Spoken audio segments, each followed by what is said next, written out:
अस्सलाम वालेकुम। Last video में हमने जो है यहाँ तक इसको डिज़ाइन कर लिया था। तो आज की इस वीडियो में हम जो है इसमें अपनी इमेजेस लगाएंगे, कुछ इस तरह से कॉलम्स जो है वो डिज़ाइन करेंगे अपनी इस लैंडिंग पेज के अंदर।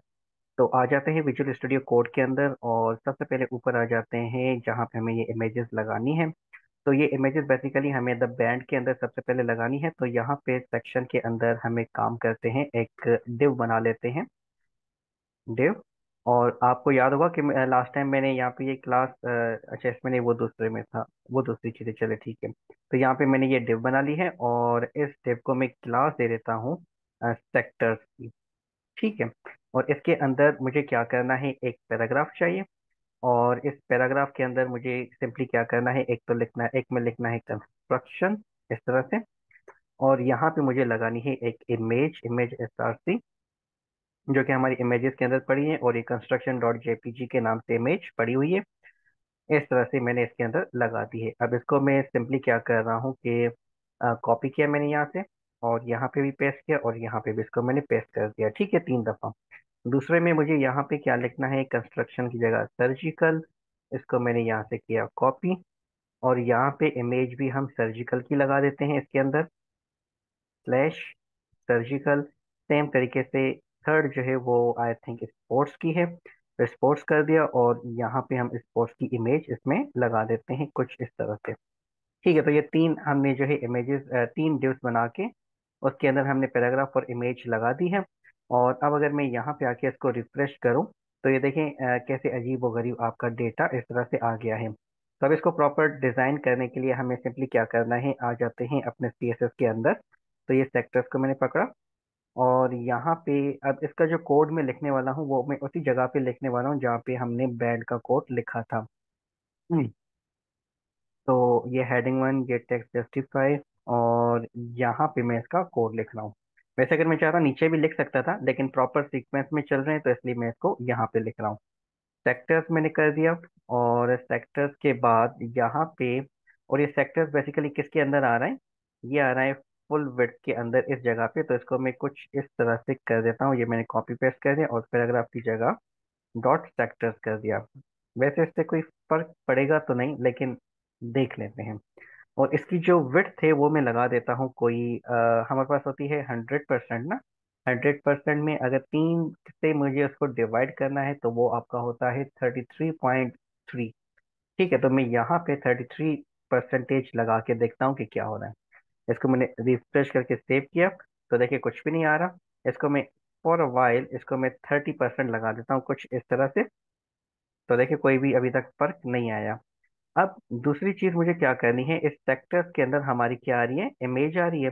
और इस इमेज के लिए मैं सिंपली यहाँ पे क्या करने वाला हूँ कि सेक्टर्स के अंदर जो आईएमजी है वो हो जाए आपकी 100%। अब ये 100% किसका होगा, 30% का 100 होगा, क्योंकि ये ऊपर मैंने सेक्टर्स की विड्थ बता दी और अब मैं नीचे इमेज की बता रहा हूँ।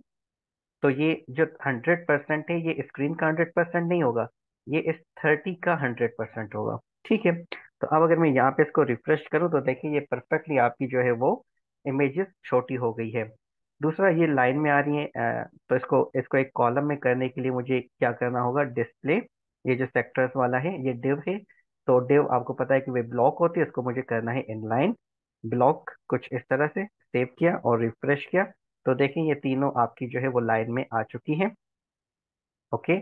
और फिर जो है मुझे इसको क्या करना है, एक प्रॉपर उसमें लिखना है, क्या कहते हैं, सेंटर अलाइन वगैरह इसको मुझे करना है। तो उसको करने के लिए हम सबसे पहले तो ये करते हैं कि इसको ऊपर से थोड़ा सा गैप दे देते हैं। ऊपर से गैप देने के लिए, बल्कि एक और हम यहाँ पे काम कर सकते हैं, वो ये कि अगर हम इसमें ये करें कि टेक्स्ट अलाइन सेंटर ट्राई करते हैं, देखते हैं क्या होता है। कुछ भी नहीं हुआ। ओके। तो अब मुझे इसको सेंटर पे लेके आना है, ताकि ये इसके जो है ना ऊपर वाले के बिल्कुल सीक्वेंस में हो। तो इसको प्रॉपर करने के लिए मुझे ये करना होगा, हाँ ठीक है, ये कर सकते हैं कि अगर मैं यहाँ पे एक डिव बना लूँ, लाइक फॉर एग्जांपल कि ये एक डिव है, इसको मैं कर देता हूँ, इसको मैं नाम दे देता हूँ class sector full width. Try करें, जब भी आप कोडिंग करते हैं तो ये ऐसे छोटे मोटे मसले आते हैं आपके पास, फिर आपको चीज़ों को ट्राई करना होता है और फिर न्यू न्यू जो है लॉजिक्स आपने बनानी होती हैं। ये मैंने सेक्टर्स ऐसे रखा, एक डिव बना ली है, इसको मैंने कॉपी किया। और ये आपकी किसके अंदर आ रही है सेक्टर्स वाली, ये आ रही है आपकी इस फुल विड्थ के अंदर ही आ रही है बेसिकली। इसको मैंने यहाँ से किया कॉपी और यहाँ पे मैंने पेस्ट किया है, और इसको जो है मैं विड्थ दे देता हूँ तकरीबन कोई 100% ऐसे। और इसको जो है मैं कर देता हूँ मार्जिन एंड पैडिंग इसकी, हम्म, अगर मैं इसको कर दूँ, और ये बल्कि एक सेकेंड, इसको मैं कमेंट कर रहा हूँ, और ये जो डिव मैंने बनाई है इसको भी मैं यहाँ पे कर रहा हूँ कमेंट, यहाँ पे भी कर रहा हूँ इसको कमेंट जो क्लोज है। एक और चीज़ मैं पहले ट्राई करना चाह रहा हूँ, और वो ये है कि मार्जिन जीरो ऑटो अगर मैं ऐसे इसमें कर दूँ तो देखते हैं क्या होता है। कुछ भी नहीं हो रहा। ठीक है। और दूसरी चीज़ है कि अगर मैं इसको 33 ऐसे कर दूँ तो देखते हैं क्या हो रहा है। स्क्रीन आपकी परफेक्टली जो है वो डिस्ट्रीब्यूट हो गई है। तो ये मैं इस तरह से भी इसके अंदर कर सकता हूँ। यहाँ पे गैप वगैरह ज़्यादा आ रहा है तो इसका मतलब कि मैं इस चीज़ को ऐसे अचीव नहीं कर सकता। तो मैं एक काम कर रहा हूँ, वापस इसको अनकमेंट कर रहा हूँ, और यहाँ पे भी ये जो डिव है इसको मैं अनकमेंट कर रहा हूँ। और अब मैं यहाँ पे ये करने वाला हूँ, यहाँ पे मैंने विड्थ लगा दी है 100%। और जो है आपका बल्कि एक सेकेंड, अगर मैं यहाँ पे ये जो हमने लिखा हुआ है सेक्टर्स का, इसमें हमारी विड्थ आ रही थी जो कि थी कितनी, 30%। मैं इसको वापस कर देता हूँ, और यहाँ पे मैं क्या कर देता हूँ, मार्जिन जीरो ऑटो रहने देते हैं। अब अगर मैं इसको चेक करूँ तो ये ऐसे आ रहा है, और अगर मैं इसको मार्जिन दे दूँ top bottom left and right side से कोई 1% की, तो ये गैप इनके अंदर आ गए हैं परफेक्टली। और दूसरी चीज़ मुझे ये करनी है इसके अंदर मार्जिन, अगर मैं इसको कर दूं, ठीक है ये हो गई यहाँ तक। विड्थ है इसकी 30%, इसको मैं कर देता हूँ 31%। ये यहाँ तक परफेक्टली हो गया आपका। इसके अंदर भी कुछ इसी तरह से यहाँ से भी गैप आ रहा है और यहाँ से भी गैप आ रहा है बेसिकली। तो ये यहाँ तक हो गया। अब इसको जो है मैं अगर दे दूं मार्जिन टॉप जो है और बॉटम, वो मैं इसको दे दूं फॉर एग्जाम्पल 1%, वो भी दे दूं, तो ऊपर और नीचे से इसमें गैप आना चाहिए, परफेक्टली आ रहा है। इसको मैं थोड़ा सा गैप इसका बढ़ा देता हूँ, गैप टॉप एंड बॉटम से मैं दे रहा हूँ 25 पिक्सल। परफेक्ट हो गया यहाँ तक। और अब इसके अंदर जो हमारा वो लिखा हुआ है कंस्ट्रक्शन सर्जिकल स्पोर्ट्स, इसको अगर मैं कर दूं सेंटर अलाइन, और अगर मैं यहाँ पे ही टेक्स्ट अलाइन कर दूं आपका जो है वो सेंटर, तो देखते हैं कि क्या उससे काम हो रहा है। उससे काम नहीं हो रहा। तो एक चीज़ मैं कर रहा हूँ, यहाँ पे इसका जो पैराग्राफ है, सेक्टर्स की जगह पे सेक्टर्स के अंदर जो पैराग्राफ आ रहा है उसको मैं कर देता हूँ टेक्स्ट अलाइन सेंटर। और अब ये चीज़ मैं चेक करता हूँ, यहाँ पे परफेक्टली हो गया। अब मतलब कि मुझे इस चीज़ की ज़रूरत नहीं है, जो मैं ये सेक्टर्स की फुल विड्थ अलग से बना रहा था, अब मुझे इसकी ज़रूरत नहीं है। वैसे इससे भी हम इसको कर सकते थे, लेकिन हमारा काम जो है वो हो गया है, तो मुझे इसकी ज़रूरत अब नहीं है यहाँ पे। ठीक हो गया। तो इसको मैंने रिफ्रेश किया और ये परफेक्ट हो गया। अब इसमें थोड़ा सा स्पेस हम दे देते हैं सेक्टर्स के अंदर, जो पैराग्राफ है उसमें थोड़ी सी मैं लगा देता हूँ आपकी, ये जो पैराग्राफ है इसमें मार्जिन बॉटम 10 पिक्सल्स ऐसे, ये इनके अंदर थोड़ा सा गैप भी आ गया है। ठीक हो गया। परफेक्ट है। तो इस तरह से हमने जो है इसके जो है वो इमेजेस लगा दी हैं। अब सेम तरीके से हमें इमेजेस लगानी है यहाँ पे भी, तो सेम तरीका यहाँ पे भी होगा। तो इन तीनों इमेजेस को मैं ये जो कोड हमने यहाँ पे लिखा था सेक्टर्स का, इसको मैं यहाँ से कर रहा हूँ कॉपी, और इसको मैं लेके आ रहा हूँ नीचे, और ये जो सेक्शन यहाँ पे है इसकी जगह पे मैं इसको ऐसे रख देता हूँ। डिफरेंस ये होगा कि ऊपर वालों के लिए मैंने जो क्लास इस्तेमाल की थी वो सेक्टर्स की थी। इनको मैं नाम दे देता हूँ कोई और, लाइक पोर्टफोलियो, ठीक है। और ये पोर्टफोलियो मुझे तीनों की क्लासेस में लगाने हैं इस तरह से, ताकि दोनों में कॉन्फ्लिक्ट नहीं आए। और इसमें जो है मुझे टेक्स्ट कुछ ऐसे लिखना होगा कि ये जो कंस्ट्रक्शन वगैरह है पहले पैराग्राफ में लिखा हुआ था, अब मैं इसको करने वाला हूँ हेडिंग के अंदर। हेडिंग लगा देते हैं कोई 6 या 5 लगा के देखते हैं, और इसके अंदर मैंने ये इस तरह से कंस्ट्रक्शन लिख दिया। और फिर जो है इसके नीचे मुझे लगानी है डिस्क्रिप्शन, जो कि होगी पैराग्राफ के अंदर। तो मैंने कॉपी किया, ये पेस्ट कर दिया। और फिर मुझे यहाँ पे लगानी है ये एक लिंक है, हैरिफ, और इसके अंदर लिख देते हैं बुक नाउ।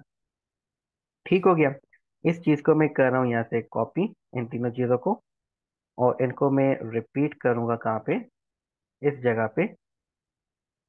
और सेम को मैं रिपीट करूंगा इस जगह पे। स्पोर्ट्स की जगह आ जाएगा, आप कंस्ट्रक्शन की जगह स्पोर्ट्स आ जाएगा यहाँ पे। और यहाँ पे आपकी कंस्ट्रक्शन की जगह आ जाएगा सर्जिकल। बाकी टेक्स्ट सेम ही है सब में, ठीक है। अब अगर मैं यहाँ पे आके इसको रिफ्रेश करूँ, तो आप देखें सेम मसला आ गया आपके पास। अब इस चीज़ को अगेन रिजॉल्व करने के लिए हम सिंपली क्या करेंगे, ये जो हमने कोड लिखा था इसके अंदर, सेम उसी को ही मैं कर रहा हूँ कॉपी, सेक्टर्स वाले को। हाँ, इतना सा कोड, इसको मैंने कॉपी किया। और अब हम नीचे आ जाते हैं, मंथ रो के बाद सोल्ड आउट के बाद यहाँ पे हम इसका कोड लिखते हैं। और यहाँ पे मुझे जो है सिंपली सेक्टर्स की जगह क्या करना है, पोर्टफोलियो करना है। इसको मैंने यहाँ से किया कॉपी, और यहाँ पे हम सेक्टर्स की जगह पे इसको पेस्ट कर देते हैं कुछ इस तरह से। ठीक है जी। तो यहाँ पे पोर्टफोलियो है, पोर्टफोलियो के बाद हमारी इमेज आ रही है, तो इसको मैं उठा के यहाँ पे रख लेता हूँ ऐसे। और अब इसका पहले आउटपुट देख लेते हैं कि कैसे आ रहा है। इसको मैंने रिफ्रेश किया, तो ये देखिए 3 इमेजेस हमारी यहाँ पे परफेक्टली आ गई हैं, लेकिन मुझे इनको कुछ अलग डिजाइन इसमें लगानी होगी।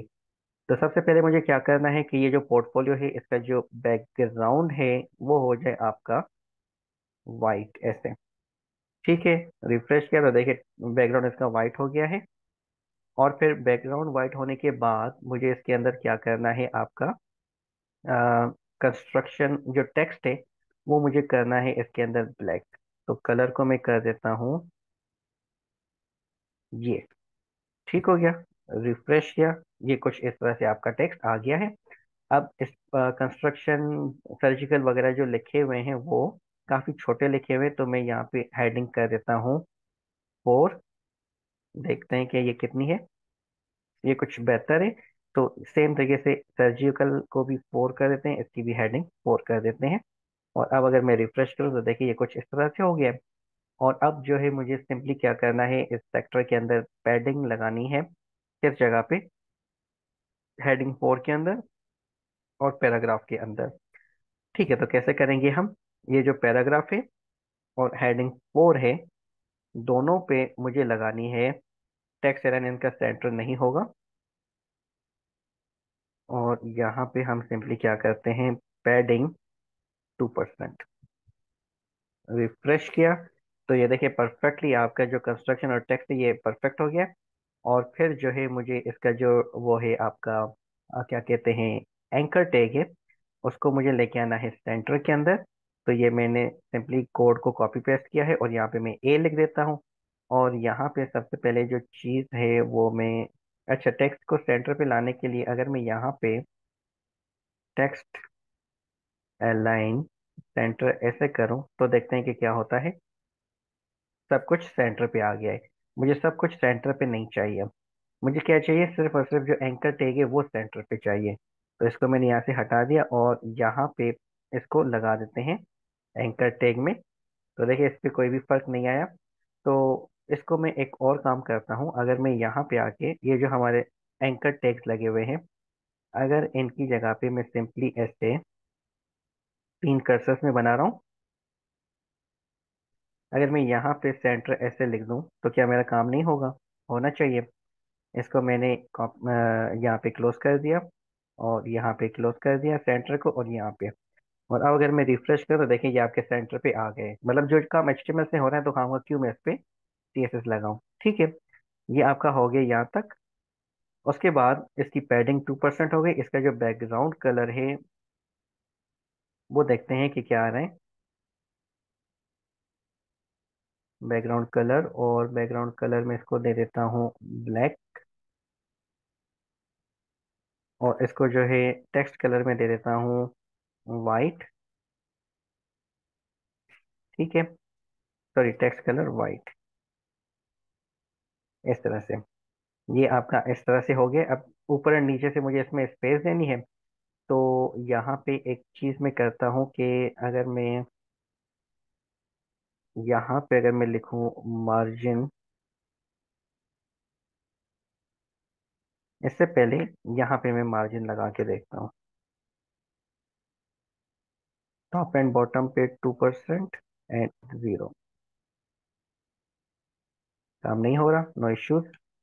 सिंपल काम करते हैं, यहाँ पे आ गया, और यहाँ पे जो है इसको मैं लगा देता हूँ एक दफ़ा BR, और इसके बाद 2 दफ़ा BR ऐसे लगा देते हैं। देखते हैं काम हो रहा है, परफेक्टली हो रहा है। 2 दफ़ा BR में काफ़ी गैप आ गया, एक दफ़ा लगा रहा हूँ मैं इसमें। और सिंपली अब इस BR को मैं इस जो है हमारे बुकमार्क से पहले भी लगा देते हैं एक दफ़ा, और इसके बाद भी एक दफ़ा लगा देते हैं कुछ इस तरह से। सेम यहाँ पे भी, पहले और इसके आखिर में। और अब अगर मैं यहाँ पे रिफ्रेश करूँ तो देखिए ये परफेक्टली आपका जो है वो कंप्लीट हो गया है।